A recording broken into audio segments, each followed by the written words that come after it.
Buying a home is probably one of the largest financial purchases that you will make in your life. You deserve the best possible home ownership experience, from start to finish. We hope to offer you advice that will help you make the best home buying decisions. Hello, my name is Fiona Addy, personal money coach at Alterna. And joining me today is Chris Purdy, sales representative for Bosley Real Estate, and Andrew Schwelm, account manager for Genworth Financial Canada.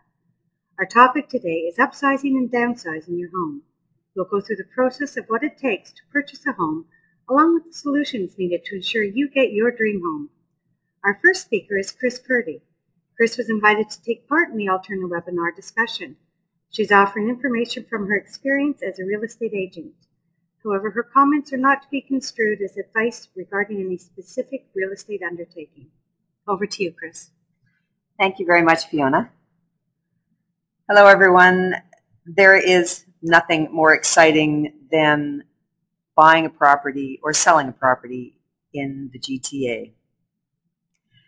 It's a process that will take you on a kind of an adventure, which is something you should try to enjoy. It can be scary. It can be exhilarating. The way to approach it, though, so you can make it the best experience possible, is to make sure that you have all your ducks in order. Because in the end, it's all about offers, it's about negotiation, and it's about making sure you're safe in that process. There are three words I use when I first talk to clients who are going to buy. Get your money in order, do your research about the property, and then make the offer when you find the one you're interested in. And I'm there as an agent to facilitate that process and make sure you're as safe as can possibly be in all of that. You want to check in with a financial advisor or broker and get your mortgage approval up front. Know what you're dealing with financially. You want to have a letter of confirmation of that, not just a verbal, I would suggest, and a copy of that letter without your name on it. That gives you some extra room in negotiating, and it can be a powerful tool, no matter what the scenario is that you're dealing with in the end, whether it's an offer night or a traditional negotiation.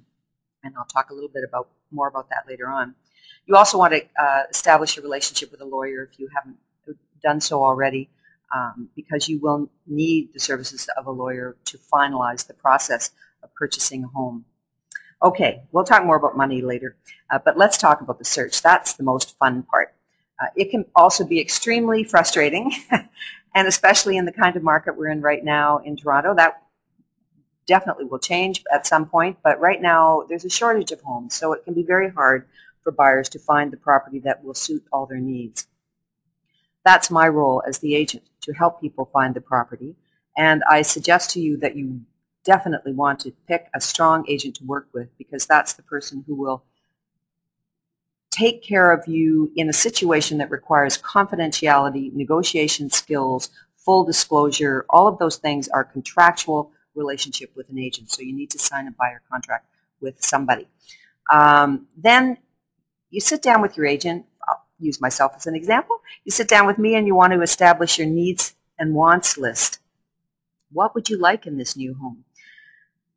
It always amazes me, the list that comes forth instantaneously, and it's almost always the same, especially if people are kind of doing that move from condo to larger home, that kind of upsizing move.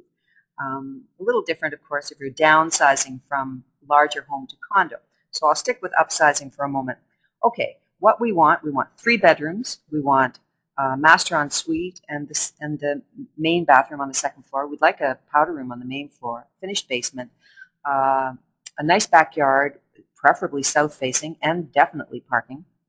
And we want to be very close to good schools. Okay, if in my head I'm thinking, so how much money do you have? Because if you're looking for that kind of thing in downtown Toronto, you need serious cash. And the process of finding a home, you'll find that what you do is you take your criteria, which are absolute musts when you start your search, and they're narrowed down as you go along. The process of searching for a home and seeing homes, going on tours, open houses, searching online, your criteria will be honed down to what is critical for you in your new home. And that process definitely happens. Another part of the search is using the computer and getting listings every day from your agent, and that's an invaluable tool. And these days, everyone is so computer savvy. I find my clients are right on top of it in terms of what's out there. So they're looking at realtor.ca, the public site, and I provide them with the listings as they come available on the real estate site, TREB site, and as I monitor every day, you'll get listings about what's come on, an hour ago or something like that. So it's important to keep track of what's happening and move as quickly as possible in this kind of market where it's incredibly competitive. You also have homework you can do to help your search. Drive by various neighborhoods. We all know that Toronto is a city of neighborhoods. You go a few blocks and you're in a place that has a totally different feel from where you were before. There are different schools. Transit is slightly different in differing neighborhoods. Are there parks? What's it like to walk around? Are there cafes or not? Do you want cafes? Maybe you don't. Maybe you want a very kind of more suburban, quiet feel to your neighborhood. So it's important to check out the areas where houses are. That can be invaluable in your search because then you can look at a neighborhood and say, nope, that's not going to work. Drive by a neighborhood at night too. That's always very good. Gives you a sense of it in a different kind of way.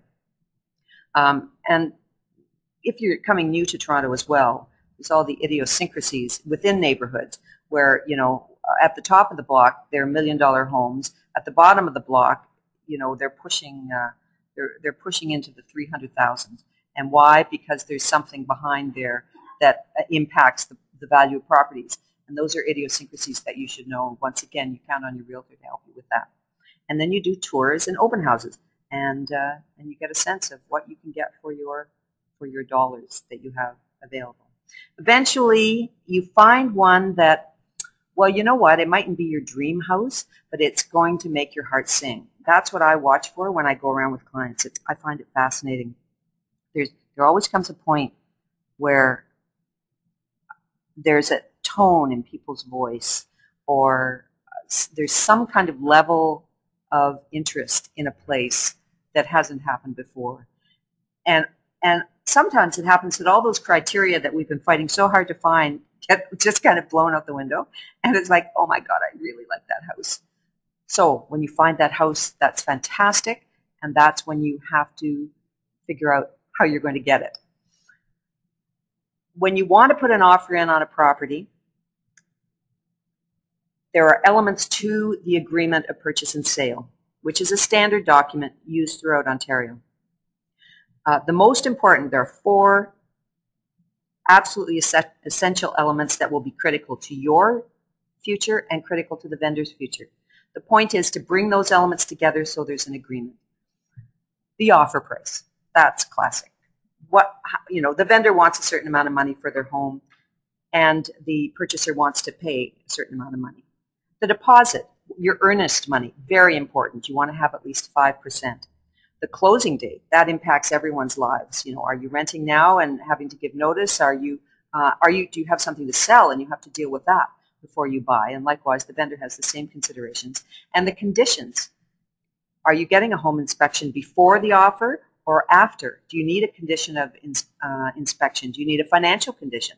You won't if you work with me because you'll have your mortgage all approved and everything. But those are very important elements to figure out ahead of time. Then you approach the actual negotiation situation. There are 3 different kinds in Toronto that we deal with all the time. Right now, in certain areas, it's all about offer nights. And that's when a vendor requests that they will only look at offers on one night. That means you will be in competition with other purchasers for a property. And that in that situation, you need to go in with your strongest offer, with your deposit altogether, your check in your agent's hand, and no conditions. So you want to deal with everything up front. You might have to have an inspection ahead of time. Those kind of things. That's a classic scenario in Toronto right now. The classic negotiated offer, my personal preference, is one where there's no other offers that you're competing with, and I phone the vendor's agent and say, I have clients who would like to make an offer. How do we do that? When do we do that? And they say, we set up a meeting point maybe at the house maybe at the listing agent's office, and I go in and present the offer to the vendors, and then we go through the process, usually in an evening, and negotiate back and forth until agreement is reached. I just did that last night, as a matter of fact. And it was a very tough negotiation, but a very satisfying one, because it was absolutely one of bringing two parties together for basically a common goal. The vendor wants to sell the house, the buyer wants to buy it. So, at some point there's agreement. And that's a very exciting part of real estate for me, is reaching that point of agreement. And then there's the third part, which I call a required or revocable or a passive holdback. That's when on the listing, the vendor has decided, you can present an offer to me at any time. However, I want you to make it good for 24 hours or 48 hours. That kind of thing happens because, well, either the vendor's out of town, or maybe they want to try to stimulate multiple offers through the back door. But, that's less common, so I won't spend any more time on that. We're getting into the money scenario right now. Your upfront expenses, you want to have 5%. You want to be able to access it quickly via your financial institution. You want to put it as a certified check or a bank draft. It's made out to the listing agency, and you'll give that to your agent to present along with your offer. Home inspection, you'll need money for that. It's actually $400. Lately, they've been $450 and up, plus HST. Mortgage appraisal, $200 to $275. Mortgage insurance, that's, of course, if you have a high ratio mortgage and you're putting less than 20% down. I've kind of oozed into the financial area now. I think I'm going to let Andrew develop these, as that's his area of interest and expertise. But you've got to remember the upfront expenses and plan for those. Things like your general closing costs. You can look to 1.5 to 2% of the sale price to help you get a sense of what the legal fees, adjustments, and all of that will add up to. Land transfer tax. There's the Ontario one for first-time buyers. You can pretty much double that if you've already purchased a home in Ontario. In Toronto. City of Toronto has its own land transfer tax. Property insurance, buyer should activate that on closing day. Property survey, you might want to get it, or title insurance, which is very common now. That's about $250. Your moving costs, everything plus HST, those are the kind of costs you're going to have to consider before you purchase your home. Okay, and that's it from the agency perspective of the house buying process.